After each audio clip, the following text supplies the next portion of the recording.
سب سے پہلے خدا کی بارگاہ میں شکر گزار ہیں کہ پروردگار نے ہمیں زندگی میں ایک اور ماہ مبارک عطا کیا، اور یہ برکتوں اور رحمتوں کا مہینہ کہ شاید ہم کیونکہ مادی دور میں اتنے انوالو ہیں، ہمیں اس کی معنویت کا اس طریقے سے احساس نہ ہو کہ جس طرح اہل بیت علیہ الصلوۃ والسلام اپنی دعاؤں میں اس ماہ مبارک کی تعریف بیان کر رہے ہیں۔ یوزلی ماہ رمضان جب آتا ہے تو ہم لوگ پوری کوشش کرتے ہیں کہ مسلمان ہو جائیں۔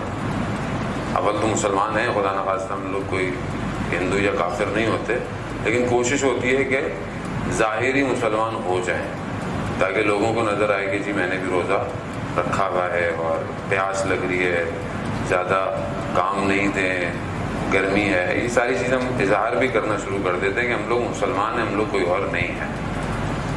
لیکن زیادہ بہتر ہے کہ ہم اظہار کے ساتھ ساتھ، وہ اظہار کرنا بری بات نہیں ہے، ظاہر تو جب انسان ظاہر میں کچھ نہیں دکھائے گا تو باطن کیسے نظر آئے گا، لیکن اگر یہ ظاہر ہمارے باطن میں نفوذ کر جائے کہ ہم اپنے اندر سے بھی کہیں کہ اس مہینے میں ہمیں اپنے اندر بھی کنٹرول کرنا ہے، تو پھر اس کے اثرات مرتب رہیں گے ماہ رمضان کے بعد بھی۔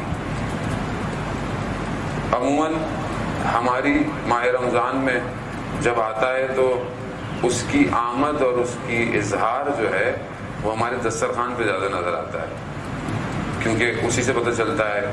جیسے کل آپ بازار گئے ہوں ایک دو دن پہلے تو لوگوں کی ٹرالیاں پہلے سے زیادہ بھری ہوئی ہوں گی، کیونکہ ہم لوگ ماہ رمضان ویسے تو بھوک اور پیاس کا مہینہ ہے، لیکن ہم کھاتے کئی برابر ہے رمضان میں۔ تو ٹھیک ہے، حلال کھانا ہے، جتنا کھانا چاہے انسان کھائے، لیکن اس سے زیادہ دسترخوان ایک اور ہے جو پروردگار نے بچھایا ہوا ہے، وہ ہے اس مہینے میں دعاؤں کا دسترخوان۔ اس کو ہم نے کتنا اپنے دسترخوان میں رکھا ہوا ہے۔ اچھا، زیادہ دسترخوان آج کل تو کیونکہ میڈیا کا دور ہے، واٹس ایپ کا دور ہے، تو ہم آج کل اس پہ زیادہ مسلمان ہیں۔ ابھی رمضان آیا ہے تو آپ دیکھیں سب نے فوراً، میں پیچھے نہ رہ جاؤں رمضان کریم کہنے سے اور رمضان کی مبارکباد دینے سے، نہ آدمی فارورڈ۔ اچھا، وہ دعاؤں کی پوری پوری PDF ہے، 25 صفحے کی، 30 صفحے کی، پڑھے بغیر PDF فارورڈ ہو رہی ہے صبح سے شام۔ میرے خیال میں اگر میں خود پڑھ لوں دعا تو میرے خیال میں زیادہ بہتر ہے کہ میں دوسروں کو پڑھانے کے چکر میں لگا ہوا ہوں۔ اچھی بات ہے، کوئی چیز آپ کو اچھی ملتی ہے تو شیئر کریں، لیکن پہلے اس کو خود تو پڑھ لے آدمی انسان۔ اور اصحاب رسول خدا جب رسول خدا کی خدمت میں ہوتے تھے تو کہتے تھے یا رسول اللہ، جب آپ کے ساتھ ہوتے ہیں تو کیا معنویت ہوتی ہے، اور جو ہے وہ اس کیفیت میں ہوتے ہیں آپ کو بیان، لیکن جیسے ہی باہر نکلتے ہیں وہی دنیا، وہی سب کچھ۔ تو رسول خدا نے فرمایا کہ اگر وہ کیفیت تمہاری ہر وقت رہے تو ملائکہ تمہارے ہاتھ آ کے چومنا شروع کر دیں۔ تو انسان بارہ مادی ہے، ہر وقت اس کیفیت میں نہیں رہ سکتا، لیکن اگر تھوڑی سی بھی کیفیت مل جائے تو غنیمت سمجھ۔ روح پرواز کرنا چاہتی ہے مگر مادہ اسے پرواز کرنے نہیں دیتا۔ مادی خواہشات، مادی احساسات، مادی رشتے یہ اس کو روکتے ہیں۔ انسان مال سے امتحان ہوتا ہے، انسان اولاد سے امتحان ہوتا ہے، انسان انفس جان سے، یہ سب وہ چیزیں ہیں کہ جو اس کو روکتی ہیں اس دنیا میں۔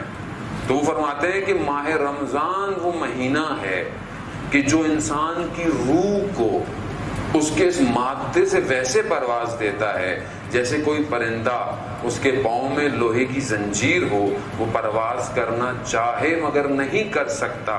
ماہ رمضان انسان کی روح کو ویسی پرواز دیتا ہے۔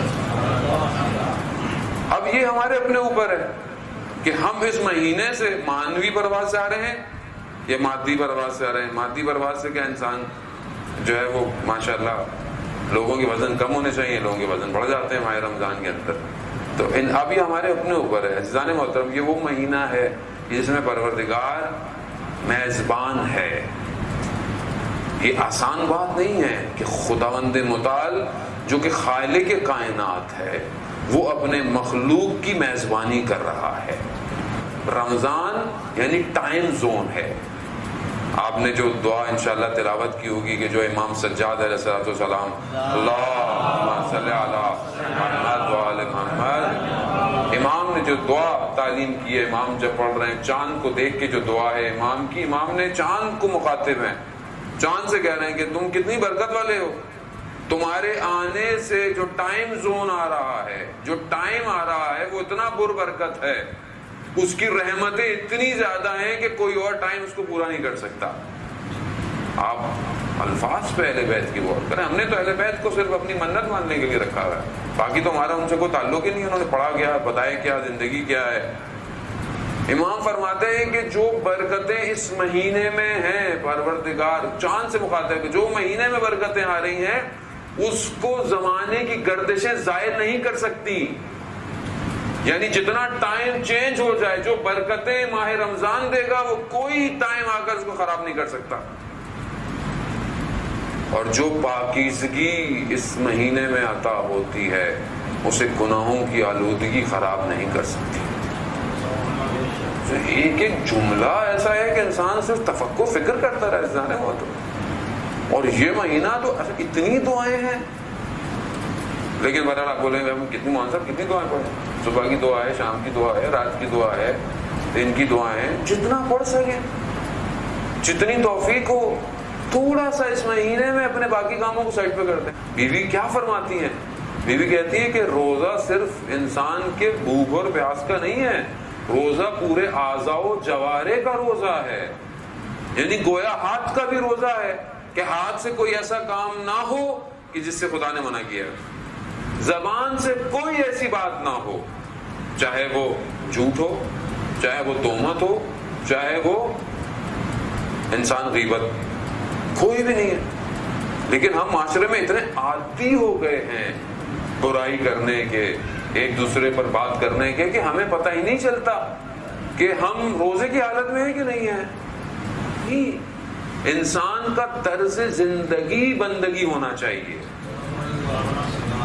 ہمارے ایک استاد کہتے ہیں کہ جیسے اسٹرابری بہت نازک سا پھل ہے، یا انگور کتنا سافٹ سا ہے، کہتے ہیں اگر یہ اپنی وہ باریک ٹہنی کے ساتھ، اپنے گچھے کے ساتھ، اپنے بیل یا درخت کے ساتھ جڑا ہوا ہے تو اسی کو ٹکرانے والی ہوا تراوت بخشتی ہے، پانی اس کو نشاط دیتا ہے، مٹی اور سورج اس کو مل کے اس کی رشد اور تکامل کا باعث بنتا ہے.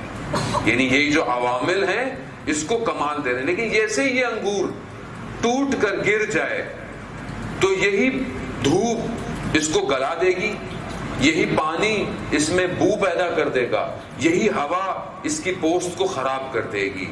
تو کہا انسان بالکل ایسا ہی ہے، جب تک بندگی میں ہے تو یہی دولت، یہی زندگی، یہی صحت، یہی اولاد، یہی سب کچھ جس کو کمال پہ لے جائے گی. لیکن جہاں بندگی سے ٹوٹا، یہی دولت، یہی اولاد، یہی جان اس کو تباہی کی طرف لے جائے گی. ماہ رمضان تھوڑا ایک مقصد بنا لے، کوئی ایک مقصد کہ میں اتنی مانوی ترقی چاہتا ہوں، اتنی ایک اسٹیپ آگے چاہتا ہوں کہ میں قرآن کی تلاوت میں ضعیف تھا، کم تھا، میں قرآن تھوڑا بہتر کروں گا. قرآن کے الفاظ، تلفظ، تجدید تھوڑی سی اگر صحیح نہیں ہے میں تھوڑا سا بہتر کر لوں. تھوڑا سا قرآن، تھوڑا سا مفاہیم، معنی میں نے کبھی نہیں پڑھے، چلے ماہ رمضان میں تھوڑا سا کھول کے تھوڑا سا پڑھ لوں. شاید میں نے کوئی رات بیٹھ کر عام سال میں کوئی خدا کو سجدہ نہیں کیا، توفیق نہیں ہو پائی. پروردگار سحری کے لیے ٹوٹھی رہا ہوں میں، تو 2 رکعت کے لیے بھی اٹھ جاؤں. سحری نہ ہو تو روزہ نہیں ہے ہمارا. اس معاملے میں تو اہل سنت بن جاتے ہیں نا، وہ مکروہ ہو جائے گا روزہ. کھایا نہیں ہے لیکن کھائے بغیر روزہ رکھتے ہو. جس دن کھائے بغیر روزہ رکھتے ہو اس دن تو میں پوری دنیا کو بتاتا ہوں بھائی آج بات نہیں کریں، آج میرا سحری کے بغیر کا روزہ ہے. لیکن یہ سحری پھر مادی ہے، مگر وہ مانوی سحری کی میں نے جو خدا نے میرے لیے بچھایا ہوا تھا دسترخوان. دعائے سحر پڑھی میں نے؟ نہیں پڑھی. سن لی؟ نہیں سنی. 2 رکعت گھر والے کھانا بنا رہے تھے، میں وضو کر کے 2 رکعت پڑھ لیتا. عزیزان محترم، اگر میں ان ایام میں یہ نہیں کر پایا، صلوات بھیجے محمد والے محمد صلی اللہ محمد والے محمد وعجل فرجهم. عزیزان محترم، اگر میں ان ایام میں یہ نہیں کر پایا تو پھر تو کوئی اور مہینہ جو ہے وہ ہے ہی نہیں کہ جو مجھے موقع عطا کرے کہ جس میں میں اپنے پروردگار کے قریب ہوں. یہ سارا مہینہ اللہ